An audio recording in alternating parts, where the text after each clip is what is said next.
So my name is Bill McGowan, and I've lived in Knoxville about, 25 years, 25, 30 years. And there was a time just right around 2000, maybe 1998, I met this fellow who was a name around town. Everybody knew him. He went by Akbar. Only later that I learned that his real name was Horace Pittman. He was from South Carolina. And the reason probably we're going to be talking about him today was he was a music fan in all kinds of music, but he really liked jazz. And so the jazz musicians in town, I think, were always pretty happy, if not a little wary, when he showed up at a jazz performance. Wary because he had a reputation for getting carried away by the music and carried away by the moment. I met Ali at somebody's house one evening, and I hit it off with him. We were roughly the same age. In fact, he was a couple of years older than me. And for a couple of years, we just were, happy to see each other. But then maybe around 2000, 2001, we started hanging out together a little bit more with intent, meaning we planned it. And then I can't remember exactly what year he died. It was probably 2008 or maybe 2009. After that, we wanted to have myself and some other people that knew him really well, wanted to have an art show, a retrospective art show for Ali, because he considered himself an artist. And he'd shown his work around town, and most people had seen a lot of his artwork. But, we wanted to pull it together, whatever we could find in town. And I also happened to know that his family in South Carolina had taken his artwork after he died back to South Carolina.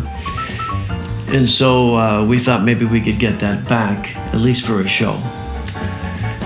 Now, putting that together took, I think 7 or 8 years before we could put this whole thing together. But we stayed on it. We were gathering the art, we were framing it, and then finally we did have this art show. And it was great. We had probably 30 pieces. He would have loved it. We had an opening party. I think we had a mid party, and we had a closing party. And the show was up for 2 months at least, maybe 3. He got through friends. We asked the Metropulse, or whatever it turned into afterwards, to do a story about the art show, and they liked him so much that they devoted like 1/3 of one weekly paper to the art show and to Ali. So anyway, what I'm saying here is that this guy had a presence. Everybody knew him. Everybody liked him at some time, but he could really rub people the wrong way. So a lot of people, even to this day, are not too sure whether they liked him or whether they hated him. But they still kind of talk about him because he was just this live wire. So anyway, I started writing. I thought I'd try my hand at writing some stories, kind of in the first person. I thought there's no need for me to write about him. Everybody who's coming to the show already knew him, so I don't even have to describe him. I just thought I'd try my hand at writing dialogue, which I had never done before. But, I'm a storyteller, and if you can just convert storytelling into words, then you can write dialogue. And so this book came about, the Ali Files on the Town with Ali Akbar.